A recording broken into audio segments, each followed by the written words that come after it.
தமிழ்நாடு தெரிஞ்சோ தெரியாமலோ குழந்தைகிட்ட வாழை கொடுத்த மாதிரி உங்ககிட்ட ஆட்சியை கொடுத்துருக்கு. அதை தெரிஞ்சவங்ககிட்ட கேட்டு தெரிஞ்சுக்கிட்டு வேலையை முடிச்சுட்டு அழகாக போக வேண்டியதுதான். என்ன ஆளாளு கேள்வி கேட்டுக்கிட்டே இருக்காங்க. இதுக்கு முன்னாடி இருந்தவங்ககிட்ட கேள்வி கேட்டாங்களா? எங்களை பார்த்து மட்டும் கேள்வி கேட்டீங்களே, எங்களை கேள்வி கேட்டால் நாங்கள் வந்து அவ்வளோதான் குத்தம் சொல்லுவோம் அப்படின்னா, அப்புறம் எதுக்குங்க நீங்கள் அரசியலுக்கு வரணும்?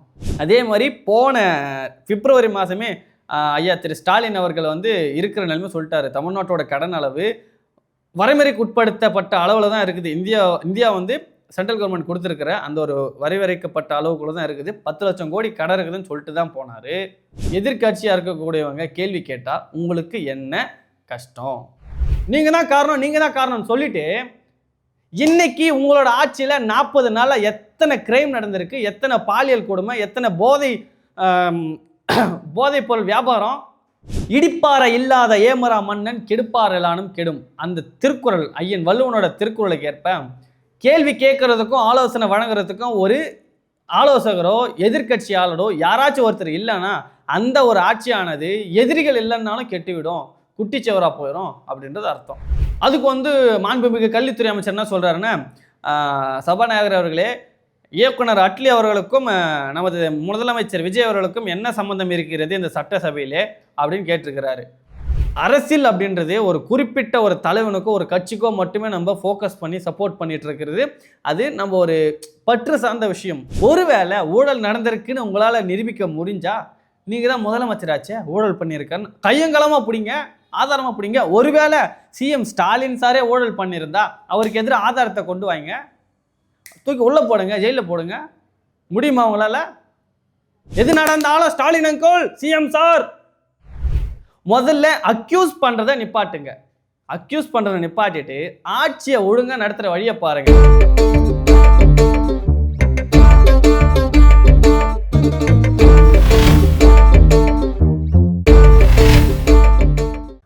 பி குட் சோஷியல் நேயர்களுக்கு வணக்கம்.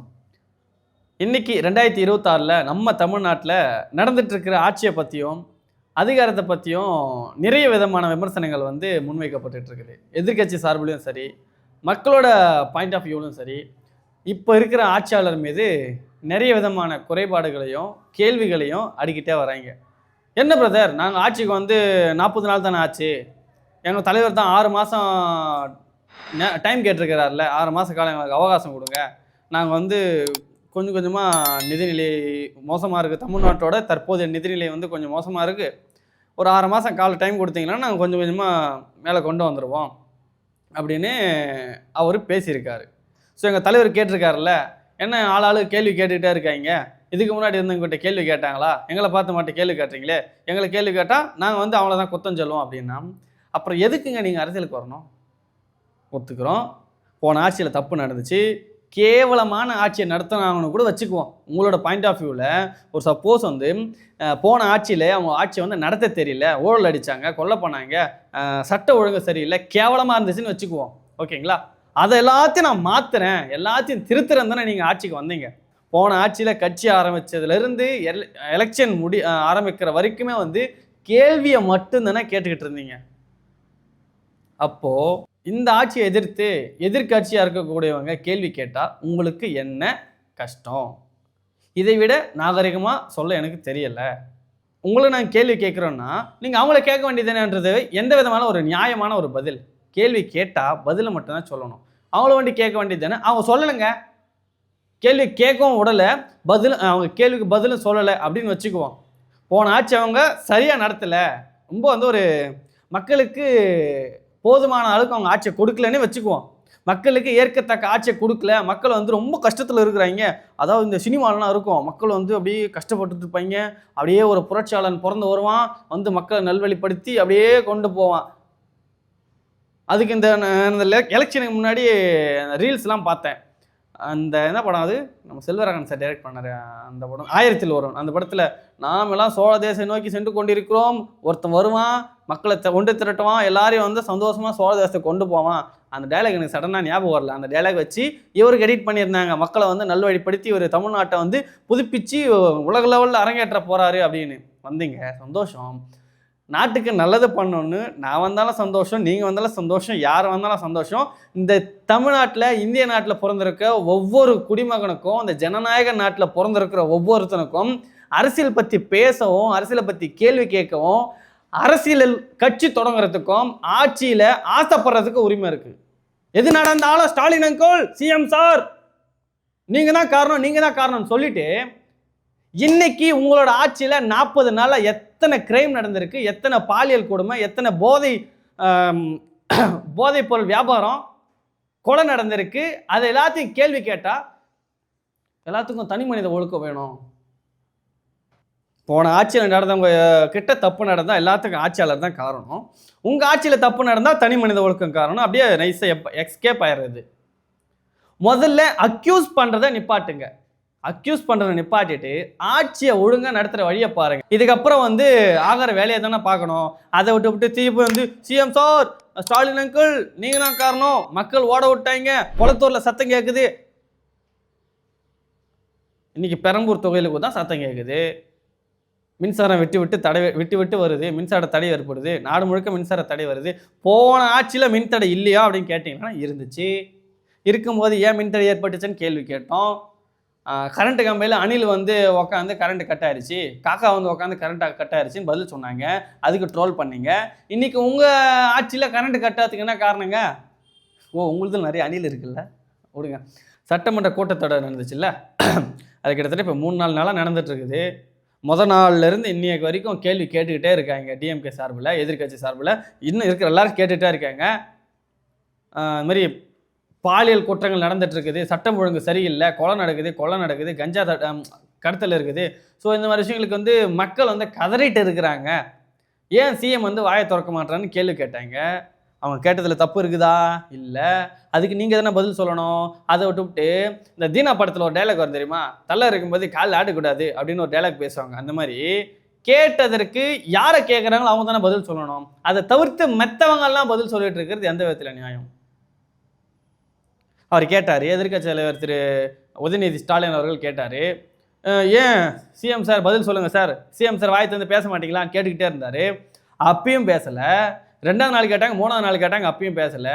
அதுக்கு வெளியில் இன்னொருத்தர் ரிப்போர்ட் கொடுக்குறாரு. ஆக்சுவலாக அந்த கட்சியில் எனக்கு ரொம்ப பிடிக்கும். தளபதி விஜய் அவர்கள் ஜெயிச்சிட்டாங்க, ஆட்சிக்கு வந்தாங்க அப்படின்போது ரொம்ப சந்தோஷப்பட்டேன். பரவாயில்ல, மக்கள் ஒரு நம்பிக்கை வச்சுருக்கிறாங்க, ஆட்சி நடத்த போகிறான்னு சொல்லிட்டு நம்பிக்கை வச்சுருந்தேன். அதையும் தாண்டி அந்த கட்சியில் எனக்கு ரொம்ப பிடிச்சவங்க நிறைய பேர் இருந்தாங்க. விஜய் அவர்களுக்கு அடுத்து எனக்கு ரொம்ப பிடிச்ச மனிதர் நம்ம செங்கோட்டையன் ஐயா அவர்கள் ரொம்ப பிடிக்கும். நல்ல ஒரு எக்ஸ்பீரியன்ஸான ஒரு ஆள். அந்த ஆட்சியில், இப்போ அமைஞ்சிருக்கக்கூடிய ஆளுங்கட்சி ஆட்சியில் ஒரு எக்ஸ்பீரியன்ஸ் இருக்கக்கூடிய வெல் நோன் பொலிட்டீஷியன் யாருன்னு பார்த்தீங்கன்னா ஐயா செங்கோட்டையன் அவர்கள். அவர் இன்னைய வரைக்கும் யாரையும் தாழ்த்தியும் பேசலை, யாரையும் கொச்சப்படுத்தியும் பேசலை. கேள்வி கேட்டால் கேள்விக்கான பதிலை சொல்லிவிட்டு அவர் ஒழுங்காக நடைமுறைப்படுத்திட்டு போயிட்டுருக்கிறாரு. அதற்கப்புறம் அண்ணன் ஆதவர்ஜுனா அவர்கள் மீது மன்னிக்கணும், அமைச்சர் ஆதவர்ஜுனா அவர்கள் மீது ஒரு அளவு கடந்த நம்பிக்கையும் ஒரு பாசமும் இருந்துச்சு. ஒரு பிடிக்கும். வேறு ஒரு இதில் இருந்தார், கொள்கை பிடிக்கல, சம்திங் ஏதோ இஷ்யூ வந்துச்சு, இங்கே வந்தார், இதை பண்ணுறேன் அதை பண்ணுறேன்னு சொல்லும்போது ரொம்ப பிடிச்சிது. ஆனால் ஏன் இப்போ அந்த மாதிரி ஆப்போசிட் ஜெனராக கேள்வி கேட்ட கேள்விக்கு பதில் சொல்லணும்ல, அதை தவிர்த்துட்டு சிஎம் சார் பேசலன்னு குளத்தூர் தொகுதியில் 5 நிமிஷம் பேசுனதுக்கே உங்கள் ஐயா என்ன ஆனார் தெரியும்ல. 8 தொகுதியில் போய் 8 இடத்துல போய் மீட்டிங் போட்டதுக்கே நாங்கள் 108 தொகுதி ஜெயிச்சிட்டோம்ல. 234 தொகுதியில் நாங்கள் மீட்டிங் போட்டிருந்தோம், என்ன இருக்கும்? எங்கே அவர் என்ன சொல்கிறாரு? கேள்வி கேட்குறோம், அதுக்கு பதில் சிஎம் சொல்லுங்கன்னா 5 நிமிஷம் குளத்தூரில் பேசுறதுக்கு உங்கள் நிலைமை என்ன ஆச்சுன்னு தெரியலன்னு கேட்குறது என்ன ஒரு பதில்? அதேமாதிரி திமுகவை சேர்ந்த ஒரு எம்எல்ஏ அந்த மாதிரி தளபதியை வச்சு படம் பண்ண இயக்குனர் அட்லி அவர்கள் மற்ற படங்கள்லேருந்து வெட்டி ஒட்டி எடுத்துகிட்டு எல்லாம் மிக்சப் பண்ணி ஒரு படமாக கொடுத்துருவாரு. அந்த மாதிரி திமுகவில் அதிமுகவில் கொண்டு வந்த சட்டங்களை திட்டங்களை இந்த ஆட்சியில் வெட்டி ஒட்டி அவங்க பண்ணதான் மக்களிடையே ரீல்ஸ் போட்டு பிரபலப்படுத்திக்கிறாங்க அப்படின்னு ஒரு அலிகேஷன் வச்சார். ஆக்சுவலி அது உண்மைதான். அதுக்கு மாண்புமிகு கல்வித்துறை அமைச்சர் என்ன சொல்கிறாருன்னா, சபாநாயகர் அவர்களே, இயக்குனர் அட்லி அவர்களுக்கும் நமது முதலமைச்சர் விஜய் அவர்களுக்கும் என்ன சம்பந்தம் இருக்கிறது இந்த சட்டசபையிலே அப்படின்னு கேட்டிருக்கிறாரு. ஏன் நிதித்துறை அமைச்சர் திரு மரியா வில்சன் அவர்கள் சபாநாயகர் அவர்களே, வேதாங்கத்திலே, அதாவது பைபிளில் வந்து பழைய ஏற்பாட்டில் ஒரு ஜோசப்பு, புதிய ஏற்பாட்டில் ஒரு ஜோசப் இருந்தாங்க. அதே மாதிரி நம்ம தமிழ்நாட்டுக்கு நம்ம சட்டசபைக்கு ஒரு ஜோசப் வந்திருக்கிறாருன்னு சொல்கிறது. ஜோசப்புக்கும் பைபிளுக்கும் தமிழ்நாடு முதலமைச்சர் சட்டசபையில் உட்காந்துருக்கிற முதலமைச்சருக்கும் என்னங்க சம்மந்தம்? அரசியல் அப்படின்றது ஒரு குறிப்பிட்ட ஒரு தலைவனுக்கோ ஒரு கட்சிக்கோ மட்டுமே நம்ம ஃபோக்கஸ் பண்ணி சப்போர்ட் பண்ணிட்டு இருக்கிறது. அது நம்ம ஒரு பற்று சார்ந்த விஷயம். ஆனால் ஆக்சுவலாக ஒரு அரசியல் அப்படின்றது என்னன்னு பார்த்தீங்கன்னா, அந்த அரசியல் அப்படின்றது ஒரு நாட்டோட வளர்ச்சியையும் வாழ்க்கை முறையையும் விவசாயத்தையும் பொருளாதாரத்தையும் எதிர்காலத்தையும் தீர்மானிக்கக்கூடிய ஒரு சக்தி. அதற்குள்ள ஒருத்தன் வரான்னா அவன் எந்த ஒரு ஆளானா இருக்கட்டும், பிடிச்சவனா இருக்கட்டும், பிடிக்காதவனா இருக்கட்டும், யாராவனா இருக்கட்டும், அவன் ஒருத்தன் அந்த நாட்டுக்கும் அந்த நாட்டு மக்களுக்கும் நல்லது பண்ணணும், அந்த நாட்டுக்கும் அந்த நாட்டு மக்களுக்கும் ஒரு புதிய திட்டத்தை அறிமுகப்படுத்தணும், ஒரு மாற்றத்தை கொண்டு வரணும் அப்படின்னு பண்ணும்பொழுது அதை வரவேற்கிறதுல எந்த ஒரு தப்புமே கிடையாது. ஸோ அப்படி இருக்கிறப்போ இளைஞர்கள் வந்து ரூட் மாஃபியான்ட்டு இப்போ ஓப்பன்டாக பேசிட்டு இருக்கிறாங்க. பேசி பேசி பேசி பேசி பேசி திமுகவை அக்யூஸ் பண்ணி பண்ணி பண்ணி பண்ணி திமுக மேலே ஒரு சில குற்றச்சாட்டுகள் இருந்துச்சு. ஒரு சில குற்றச்சாட்டுகளில் நிறையவே இருந்துச்சு. நிறைய நிபுணர்கள், நிறைய நிர்வாகிகள் அவங்களோட சுய லாபத்திற்காக திமுக இன்னைக்கு வந்து நேற்று ஒரு இன்டர்வியூவில் பார்த்தேன். மதிப்பிற்குரிய அமைச்சரும் தாவேகா கட்சியோட பொதுச் செயலாளருமான ஐயா ஆனந்தன் ஆனந்தன் அவர்கள் ஆனந்த் வந்து ஒரு விஷயம் ஒன்று ஒரு இன்டர்வியூவில் சொல்லியிருந்தார். அவங்க கட்சி மீட்டிங்கில் என்ன சொல்லியிருந்தாருன்னா, எங்கள் கட்சி பேரை யூஸ் பண்ணி நாங்கள் வந்து ஒரு மீட்டிங் வைக்கிறோம். மீட்டிங் வைக்கிறப்போ 10 பேர் கூட வந்து ஃபோட்டோ பிடிக்கிறதுக்கு வரான். அவன் வந்தானே ஃபோட்டோ பிடிக்கிறோம். வர்றவங்கள நாங்கள் வேணான்னு தொத்தியாக விட்டுற முடியும். அவங்க வந்து ஃபோட்டோ பிடிச்சிக்கிறாங்க. பிடிச்சிட்டு போயிட்டு அங்கே தாவேக நிர்வாகின்னு காட்டிக்கிறாங்க. காட்டினதுக்கப்புறம் எங்கள் பேரை யூஸ் பண்ணி வேலைக்கு வந்து லஞ்சம் வாங்குறது, அந்த கமிஷன் வாங்க இந்த மாதிரி வேலையை பார்த்து போயிடுறாங்க. அதெல்லாம் போய் நாங்கள் தடுக்க முடியுமா? அப்போ டிஎம்கேல மட்டும் என்ன ஸ்டாலின் சார் வந்து தனியாக ஒரு தனிப்படை அமைச்சு தனிப்படை, ஏய் தம்பி நீங்கள் போய் இங்கே இடத்துல ஒரு பிஸ்னஸ் நடக்குதாங்க போய் லஞ்சம் வாங்கிக்கோ, இந்த இடத்துல ஒரு இது இருக்குதாங்க போய் லஞ்சம் வாங்கிக்கோ அப்படின்னு தனிப்படை அமைச்சு கூலிப்படை அமைச்சு வாங்கிட்டு வந்தார். ரைட்டு தான், நீங்கள் சொல்கிறது கரெக்டு தான். 10 பேரோட 10 பேரோட 10ஓட 11 நின்று ஃபோட்டோ எடுத்துக்கிட்டு அதை யூஸ் பண்ணி நானும் வந்து தாவேகா கட்சிக்காரன் தான், நானும் வந்து ஆளுங்கட்சிக்காரன் தான், அவனுக்கு வேலை வாங்கி தரேன், அது வாங்கி தரேன், லஞ்சம் வாங்குறாங்க. அவர் சொல்லியிருந்தாரு. இன்னொரு விஷயம், நான் வரவேற்கத்தக்க விஷயம், நான் அதுக்கு ஹேட்ஸ் ஆஃப் கொடுக்குறேன்.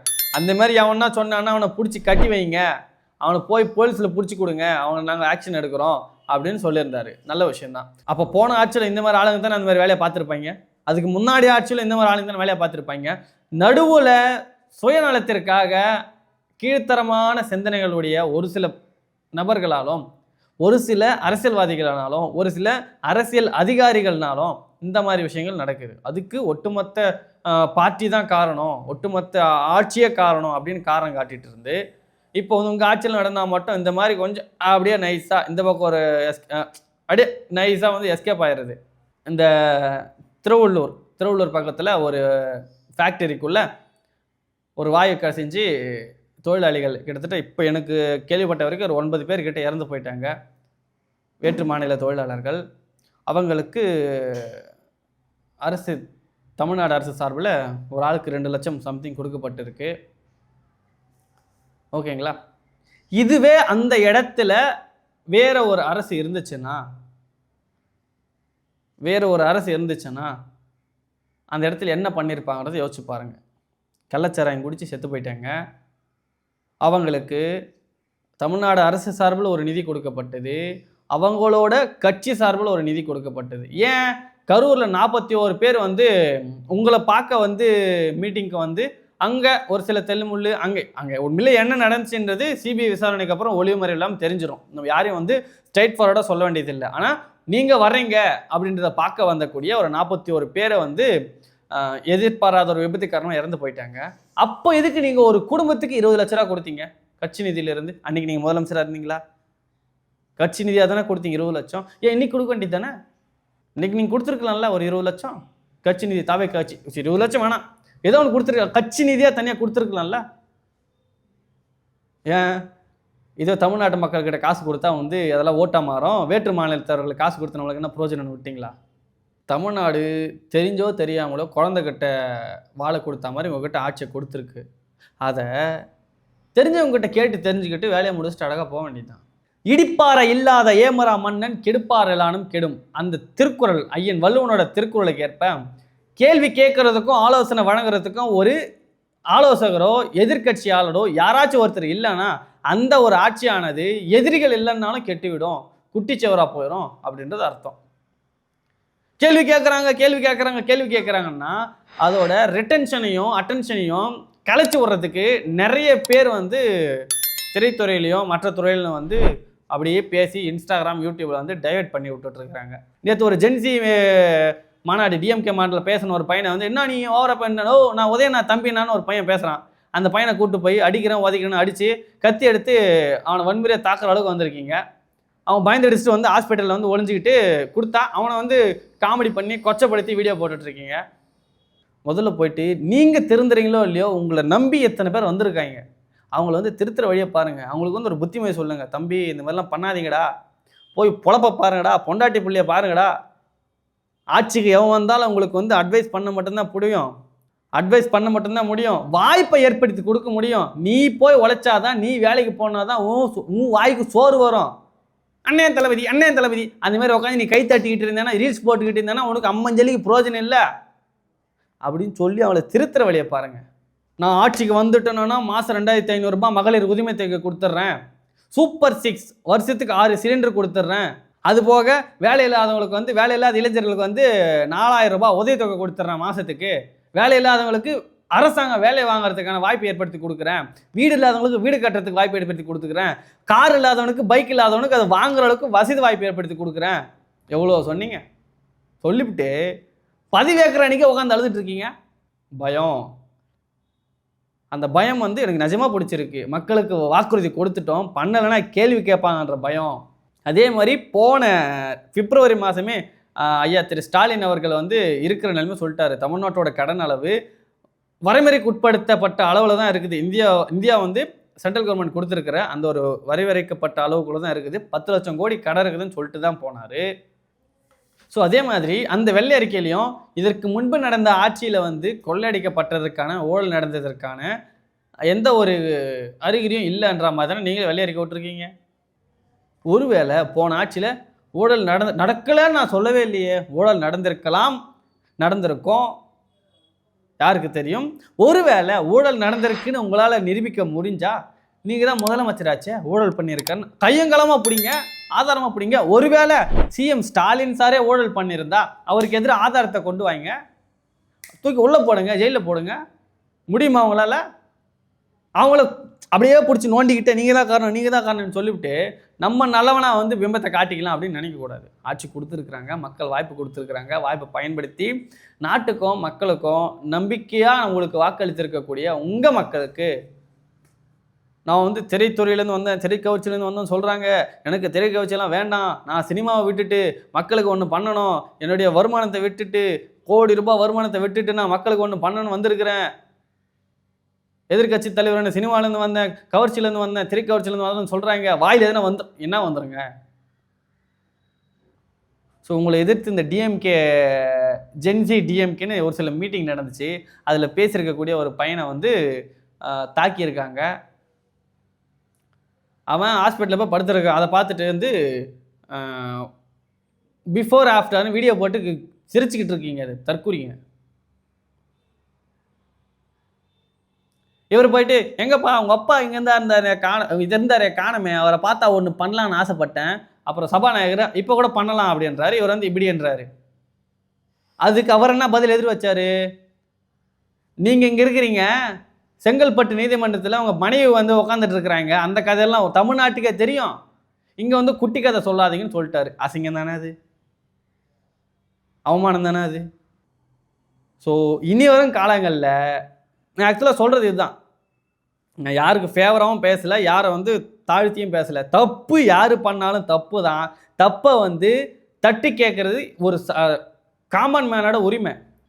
மறைந்த முன்னாள் முதலமைச்சரும் நடிகருமான ஐயா எம்ஜிஆர் அவர்களோட ஒரு பாட்டு இருக்குது, பதவி வரும்போது பயமும் வர வேண்டும், பணிவும் வர வேண்டும் தோழா. அந்த பாட்டு தான் பதிவு வந்துச்சு, ஈஸியாக நம்ம செலவு பண்ணாமல் எப்படியோ ஜெயிச்சிட்ட மக்கள் இதில் அப்படின்னு.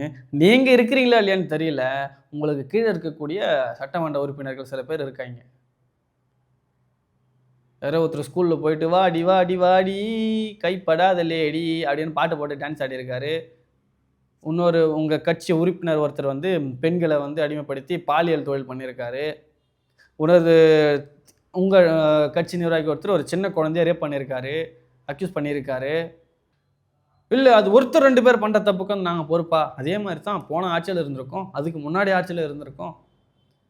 ஸோ ஃபைனலாக நாங்கள் சொல்ல வர விஷயம் ஒன்றே ஒன்று மட்டும்தான். நாங்கள் எந்த ஒரு குறிப்பிட்ட நபருக்கோ, குறிப்பிட்ட ஆட்சியாளருக்கோ, குறிப்பிட்ட கட்சிக்கோ ஃபேவராகவோ, அவங்களுக்கு ஆப்போசிட்டாவோ எதுவும் பேசலை.